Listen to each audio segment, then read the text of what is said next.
Nakakita na nga po ba kayo ng lampara? O ilawan? Nakakita na po ba kayo? O ilawan? Makikita muna po natin yan na merong minsan na ang lalagyan ng langis. Di ba yung mga panahon na yun, ang lampara, may mitsa yun. Tapos ang ginagamit doon ang pang, yung langis.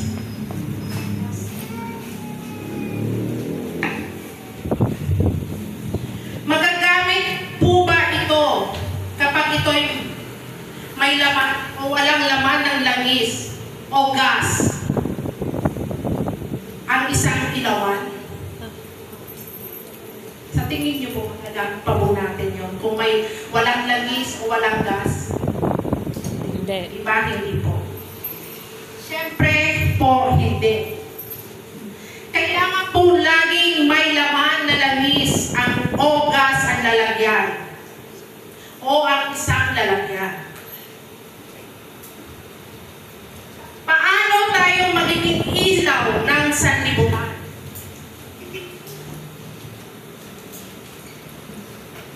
Meron po akong hinanda na tatlo kung bakit at paano po tayo maging ilaw ng sanlibutan. Ang number 1 po, kailangan malinis. Dapat palagi ang lalagyan. Bakit po kailangan malinis ang lalagyan? Kasi po, pag malinis po ang lalagyan, nagminito ito ng purification and holiness sa ating buhay. Amen.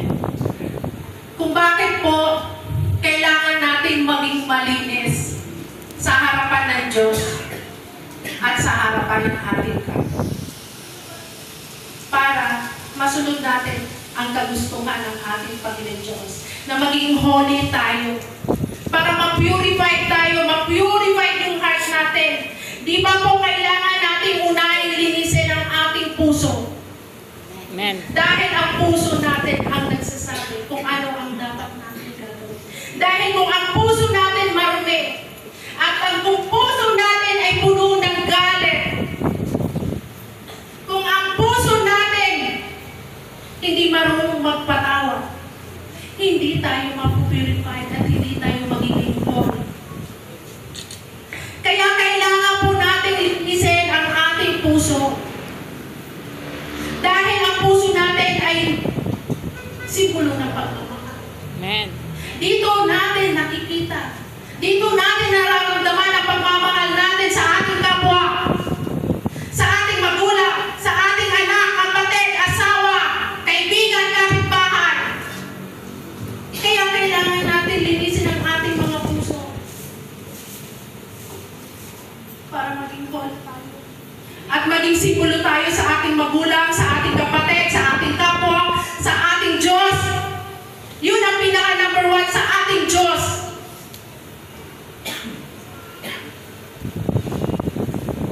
Pangalawa po,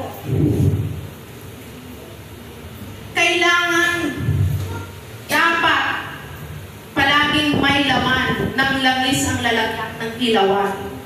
Bakit po ba kailangan may laman palagi ng langis ang ilawan?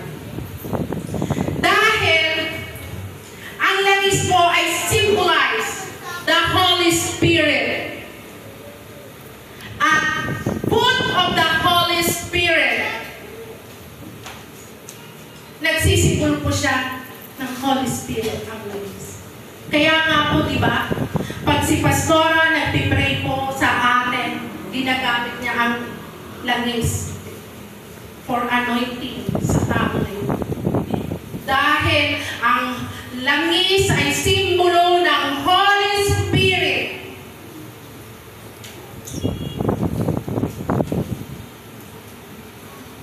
Pangatlo, basahin po natin ang Galatians 5:22 kung bakit po ang langis ay Holy Spirit.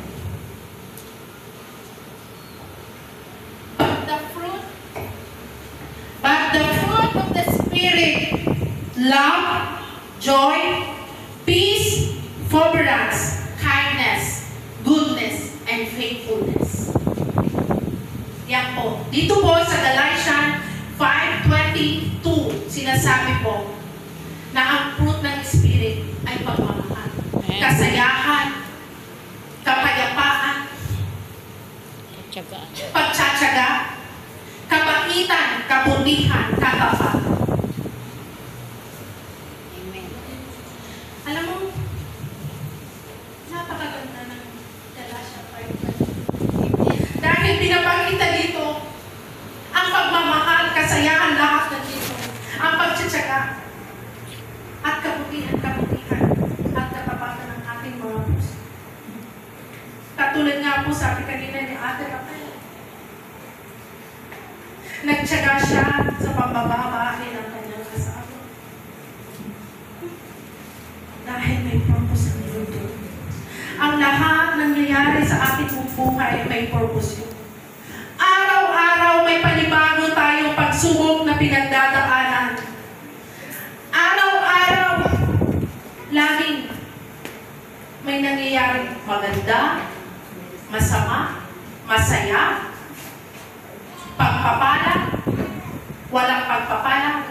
Yun lang alam natin, akala natin sa araw ay walang pagpapala. Pero may pagpapala po doon. Kahit gano'n ang nangyayari sa buhay natin araw-araw, ang pagpapala ay laging binibigay sa atin ng Diyos. Amen. Kung tayo man nagkakasakit sa araw na to, binigay yun ni Lord dahil kailangan natin magpahinga. Kasi minsan na-overwork tayo sa trabaho, sa lahat ng bagay na iniisip natin. Kaya minsan binibigyan tayo ng magkasakit dahil kailangan natin mahiga.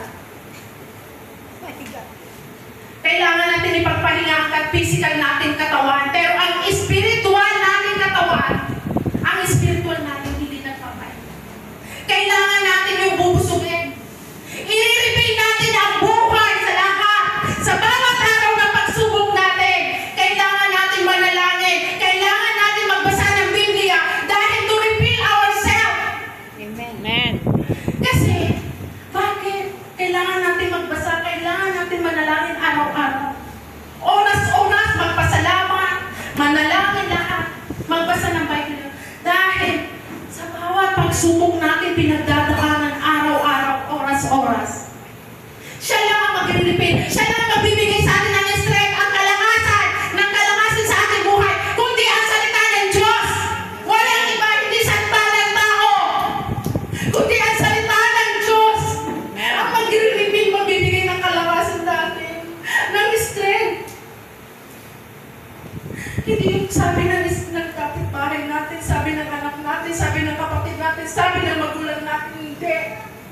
Kundi ang salita lang ng Diyos ang magbibigay ng kalakasan sa atin. Amen.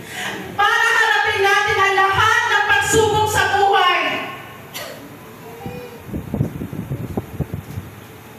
Dahil yun lang talaga, walang iba, kundi ang Diyos lang sa atin. Ang magiging kasama natin sa lahat na yun. Yung mga time na may nangyari sa atin sa bahay, mag-isa lang ako. Nakakala ko, wala. Sakit ang puso ko, masakit ang ulo ko, masakit ang katawan ko, pero mag-isa ako. Dahil may nangyayari na, hindi ko nais. Pero dahil nandun si Lord, nandun si Jesus, siya lang, nanalangin lang ako sa Kanya. Kasi, sabi ko, hindi ko gusto yung nangyayari. Paulit-ulit na nangyayari na nasasaktan ang puso ko. Pero sabi ko, Lord, hindi mo to hakayaan na masaktan muli ako. Dahil pinuno mo na ako ng pag-ibig mo. Amen. Amen. Dahil nung time na yun, na ang puso ko'y wasak. Si Pastora MJ ang ginamit. Pinanalangin niya ako, hindi po niya ang puso ko. Pinalangin niya ang puso ko para muling bumalik ang pagmamahal ko. Na ayaw ko nang magalit, ayaw ko nang magtanim ng galit dito, at ayaw ko mga bukod. Noong panahon na yun. Pero nang pinanalangin ako ni Pastora MJ, ni Pastora Mercury, dinamit siya ng Panginoon para maging ilaw sa akin.